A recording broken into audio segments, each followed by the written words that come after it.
Hello, we're Malta, and I want to go through some stock we bought from a Maltese artist called Gabriel Caruana. So this artist was prolific in the 20th century and died quite recently. The thing about this artist is he wasn't just doing painting on, drawing on paper. He was doing pottery, glazed and unglazed, and he was doing sculptures in wood, this sort of stuff. So there's a lot of variety, and there's a lot of range in terms of quality, and the spectrum is very wide. Some of the good quality Caruana stuff is quite detailed, and some of the casual stuff perhaps done as giveaways or sort of the abortive stuff is very basic. But of course, there's nothing wrong with an artist trying images to evolve them and perfect them into a finished product, if you like. And we have sold some Edward Lear pictures this year, and even Edward Lear, for example, had trial pieces which were basic, and he had the intermediate ones working towards a finished saleable product. So when you're looking at the Caruana, Gabriel Caruana, you've got to understand there's stuff on paper, there's sculpture and there's pottery, and he lived a long time and was prolific. There is a foundation in Malta which supports local artists, and they sell stuff from him, and the stuff from Gabriel Caruana is widely available in Malta in the auctions dealers, for example. And I've noticed when selling the stuff in Malta, a lot of people knew him, obviously, and his stuff wasn't characterised by high prices. The prices are very affordable even now.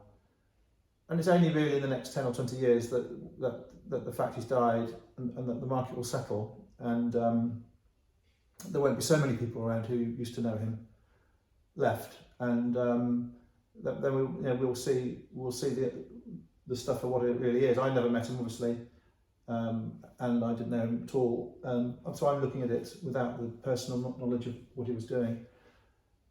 So we have this Maltese artist, and let's try and understand what he was doing.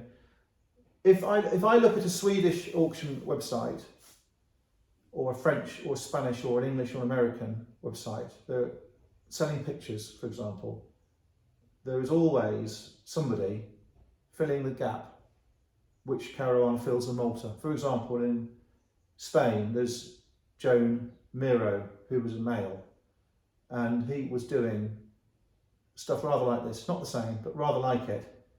And if you look at a Norwegian or a Swedish, as I say, or a Russian even website, even German, there will be always a modern 20th century artist selling colourful, spontaneous art like the Caruana stuff.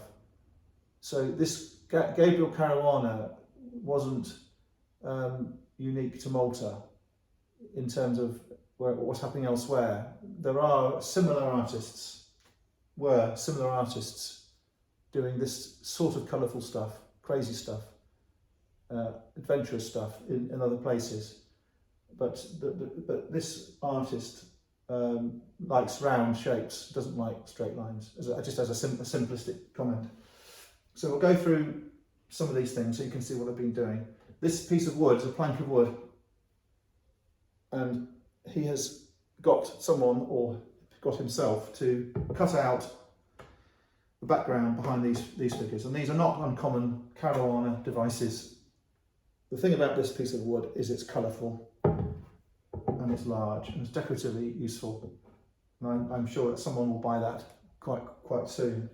So we've got some pottery, both glazed and unglazed. The biscuit coloured pottery has a black effect on it, probably a glaze, and this one has a rather good inscribed signature saying Gabriel Caruana, 1997. Quite an old one, not an early one, but quite an old one, and that shows two lovers embracing. Now the thing about this is it's not damaged, and it is very abstract, but it has this wonderful clear signature, inscription and date.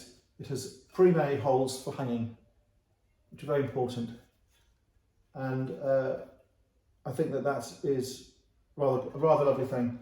Somewhat like pastry in how it's made. It's somewhat like, not a pasty or a pastizzi, but it's got a sort of pastry thing going on in its appearance. This one, again, is not damaged. It is a flower. Could be a thistle if you're being picky. It's a flower, and this one has got pre-made holes as well with lugs, so they're not drilled in by someone after it was fired. And it's got a very nice pencil inscription saying "Happy birthday to Joe Agius, Gabriel Caruana." So that's lovely. That will go on the wall, and it's distinctive. I think you can see that they are going to be. If you are even semi into this art stuff, I think you can see that they are by that artist Caruana. This one is a little model of a carnival float. It has one petal or flared trim which is being reglued, which is not surprising to be honest, because it's quite brittle at the top, vulnerable.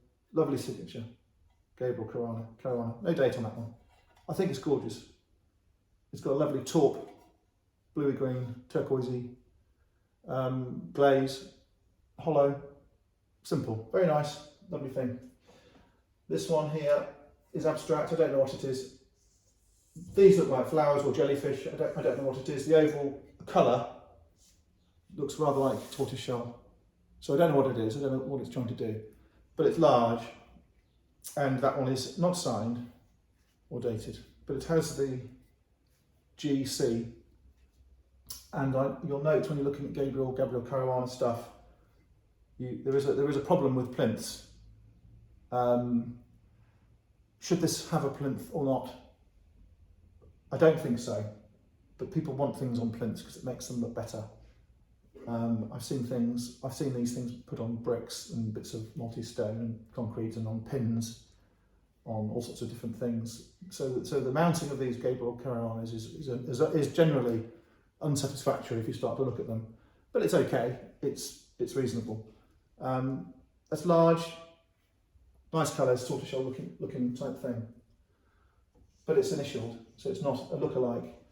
This is a mask, and it reminds me of the 18th century downpipes that you sometimes see for sale in Malta, the rainwater pipes. And the 18th century rainwater pipes in Malta just used to fit inside each other with sockets. And they were this colour of clay. I don't suppose necessarily this is Maltese clay, but it's the same colour as those drain pipes. And it stands up. I think that will have been deliberate. And it's also weighted, so it feels like it should stand up. These masks are not uncommon. In fact, none of this is uncommon at all. There's lots of masks, and most of the collectors like the glazed ones. I personally don't think it's any better or worse to be glazed or not, but the prices tend to make the glazed things more expensive. The thing about this one again is you have the purpose-built lugs, because obviously he would anticipate it would be hung on the wall, though as I say it will stand up. And you've got a very coarse, abrasive, unglazed piece of clay, pottery, and it's quite large. So let's look for a signature. It has a scratched inscription reading Gabriel Caruana, and that is a signature. It's not a stamp, and it's not. It's done by his own hand, I would say, while the clay was wet. It's not been put in afterwards, and it's a very basically made thing, but competently made thing. Very, very heavy. And if I was trying to say what it is, if I was in America, I'd be saying it looks like a tobacco cellar, because the tobacco advertising signs have this sort of top on, but it's probably, because it's in Malta, it probably isn't that. I would say it's probably just, is that a sunflower? That's a leaf? That's a hand? Eyes, nose, obviously. What is it? I don't know. I don't know what it is, but it's wonderful. I don't know the date of it, but I think it's a lovely thing. I'll put it away for a second. They're not going to get any cheaper, these Caruana things. They're only going to go up. And I think decoratively they are in tune with the expectations of what people want to have in the house. And they're in an ascendancy. You can, for example, look at watercolours of fields and hills or pictures of saints. They're not in the ascendancy, they're in the opposite, they're in the descendancy. They are not becoming more marginalised. People don't want them decoratively. Obviously they're collected, but people don't want saints or boring watercolours of a lake in Scotland in their house. But this here, this is not framed, taken out of the frame. This watercolour by Caruana has a sheep and perhaps 3 characters, as far as I've got with it. I think it's colourful and optimistic and distinctive, and I think that in the right frame will look $1 million, and that can go into a really nice flat or house anywhere. So we have a useful watercolour, horrible expression, but we have a useful watercolour. And just to show you the last piece I bought this week, we have a drawing. It's probably a wax, crayon or pastel, or could be charcoal, just about. And it has, what's nice about this, is it has a very good signature. And it's dated 1981. Now, I don't know enough about him to say whether that was his usual signature, but I know that is a particularly good signature. And I would suggest that the older he got, the more careless perhaps he became with the signatures. For example, on this one we have a fairly careless GC, and I think that it's likely that he ended up abbreviating his signature because he's sick of doing it. This is dated 1981, that's quite an early one. It's in a later frame. It's on paper, the paper's got some discoloration, which is pleasing discoloration. That's a lovely thing. And there's not a lot of them around, that I've seen, with a full, carefully drawn signature. So that was something he was doing for someone who was going to buy it in an exhibition perhaps, or someone who'd ordered it from him. And again, date-wise, it's not the earliest, but it's early. I think that's a lovely thing as well. It's distinctive. I think most people would guess, most people in Malta would probably guess it was by this artist. And again, we have the curved lines and the rounds, we haven't got the straight lines. So anyway, I've had a chat. I'm not an expert in Caruana, never met the bloke. Haven't had a lot of his stuff. I've had quite a bit, but a bit more of it. I think it's his desirable stuff, and I think if you have a house in Malta and you have this Caruana stuff, I think it's part of the artistic history of Malta, and I think investment-wise, I think it's a good bet. Thanks for looking.